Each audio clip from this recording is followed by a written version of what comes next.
Welcome back to Chains of Addiction. My name is Max, and today we're going to do another quick cut video. I haven't done one in a little while. A lot of people seem to really appreciate the informational videos, like the quick cuts. So saw an opportunity here with the big old Homelight 600D to do a quick cut. And what it basically is what do you do if you need a new chain for a saw and you really don't know? Like, I'll link the video up here of my, how to find the 3 numbers. I forget what I called it exactly. Finding a chain for your saw, chain basics, something like that. But basically there's 3 numbers that you need to find in order to buy a chain that will fit your saw, right? You need to find the gauge, which is going to be the width of your drivers, and you need to find the pitch, which is going to be a function of the length of each link. And you need to find the number of drivers that you have, right? So number of drivers that you have, that one's simple. That one's very simple. You can just take the chain off and count each individual driver. And that the driver is the tooth kind of on the bottom of the chain, right? The tooth that rides in the bar. But what about the other 2? Like this saw in particular, I looked all over it when I first bought it. There's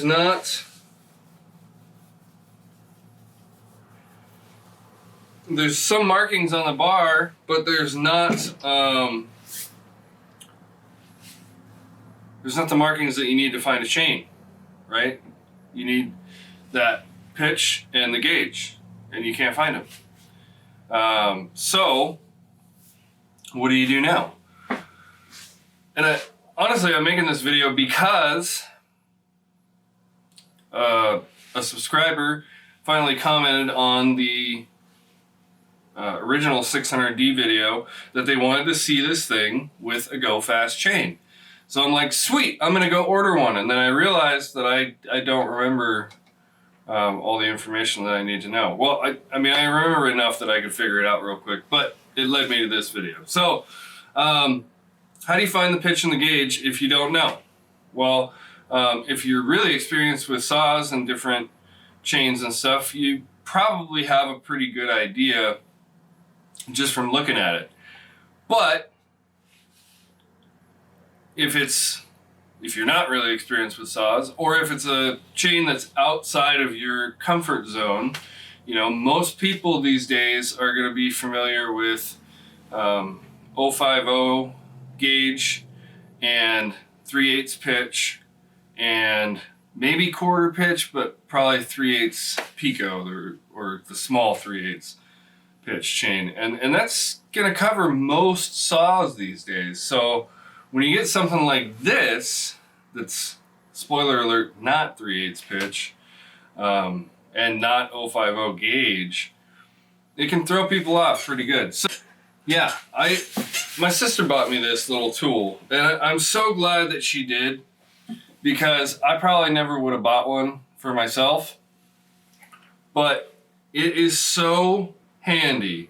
And to be honest, this is only like the 2nd time I've ever used it, but it is so handy, and I think I'm going to buy a couple more of them. They're really cheap. This one happens to come from Husqvarna, but it'll tell you everything you need to know. Each corner of this thing has a gauge that you can slide inside of the bar, right? And the biggest one that fits is going to be your gauge, and then there's different markings here and here and here and here for the different pitches of chain, and then you can slide a driver down into these little slots here to figure out what size the drivers are as far as the gauge. And then there's also these holes here, which are going to tell you what size the file is that you're using. And then on the back, it does all the same things, but it's all in metric, right? And it's just an amazing, handy little tool. I probably never would have bought one for myself, like I said before. I'm so glad that she bought one for me, because I don't know, I try not to be that guy, right? Like the guy that won't ask for directions when he's lost. But there's still some part of me that is that guy. And this is the map, right? This is the map. So anyway, we'll use it real quick. I'm gonna zoom in and see if I can get it on camera. Okay, so let's see. This one here, that's 3/8, right? So we're looking for the pitch right now. And if you put it right here, it's obviously not 3/8, right? Because those rivets should line up. It's not 3/8. This is not a 3/8 chain. That doesn't work. How about 404? 404.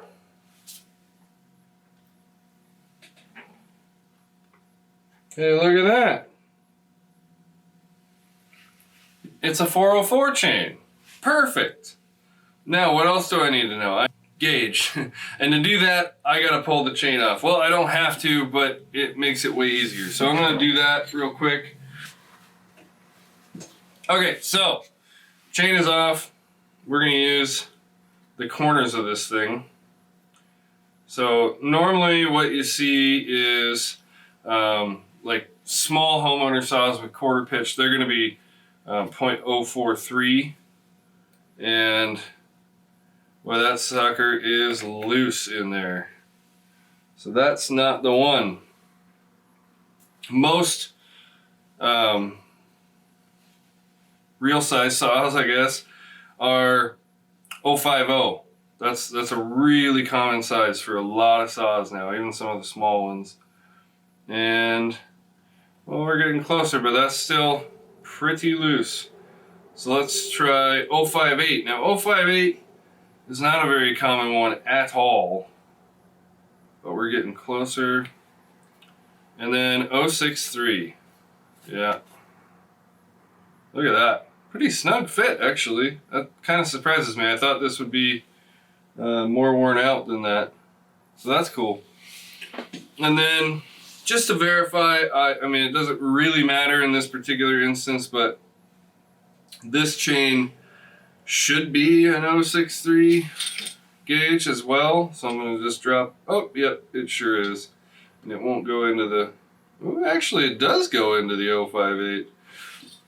Now, whether that is because, actually I think that, look at the amount of slack that's in there. I bet that's an 058 chain. That's funny. I didn't even know that.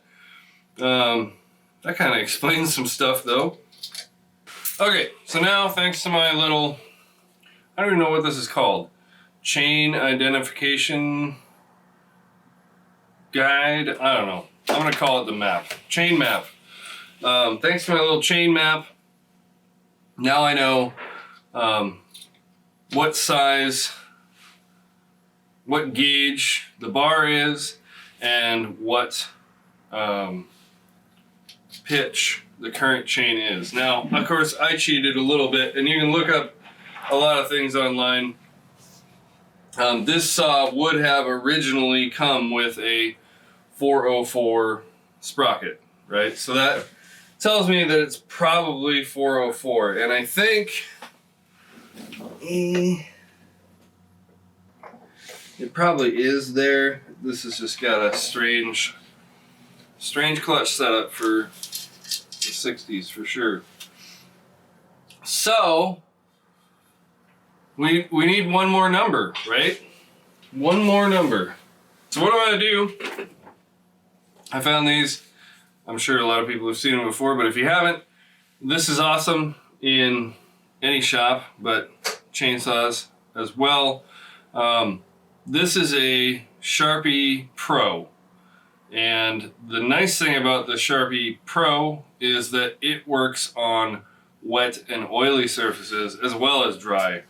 So, and it works on metal, which is great. So what I'm going to do is I'm going to mark the driver, the rivet, and the top of the tooth, and the side of the other side of the rivet, and the other side of the driver. And that is going to be a starting point for counting, because it is really easy to lose track. Some chains will have an off-colored link somewhere in there. I just find that it's easiest to go ahead and do it this way, even if there is an off-colored link, because sometimes you get lost anyway, especially when chains have worn down. You know, they might lose that coloring. So I'm just going to count. Nothing special. 1, 2,